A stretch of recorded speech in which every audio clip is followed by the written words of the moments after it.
આમ તો ધારીને ટૂંક સમય પહેલા જ નગરપાલિકાનો દરજ્જો મળી ગયો છે, પણ 72થી વધારે ગામનો તાલુકો ધારી છે.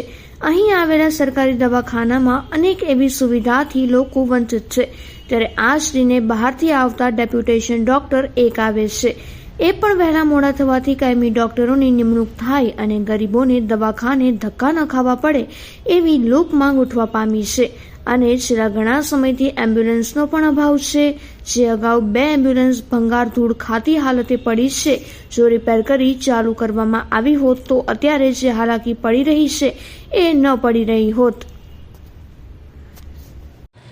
મારું નામ અબ્દુલભાઈ ઉમરભાઈ પાદરસી, રહેવાસી ભાડેર, હાલ ધારી. અહીંયા ડાક્ટરની બહુ જરૂર છે. ડાક્ટરો 3 છે પણ પૂગતા નથી. ગરીબ માણસો બહુ હેરાન થાય છે. ગરીબ માણસો બહુ હેરાન થાય છે. એમ્બ્યુલન્સની સુવિધા નથી. જો સરકાર તત્કાલે સુવિધા આપે તો ગરીબ માણસોને રાહત મળે. જય હિન્દ, જય ભારત. મારું નામ દિલીપભાઈ મગનભાઈ જોશી, કોઠા પીપરિયા રહું છું. અહીંયા કોઈ રેગ્યુલર ડૉક્ટર નથી, અહીંયા રેગ્યુલર એમ્બ્યુલન્સ નથી. ગરીબોને તકલીફ પડે છે અને અહીં રેગ્યુલર ડૉક્ટર મૂકો એવી મારી નિમણૂક છે, મારી અરજ છે. બરાબર? ઓકે. હા, હું કેતનભાઈ વડેરા ધારી અહીંયા સરકારી દવાખાના સામે જ છું. અને અહીંયા સરકારી દવાખાનામાં જે અનેક જાતના પ્રોબ્લેમો છે, ગરીબ માણસોને જ્યારે મફત સારવાર માટે જો આવતા હોય છે, ખીચામાં પૈસા બી ન હોય અને અહીંયા આવે તો અહીંયા એને તાત્કાલિક સારવાર મળતી નથી.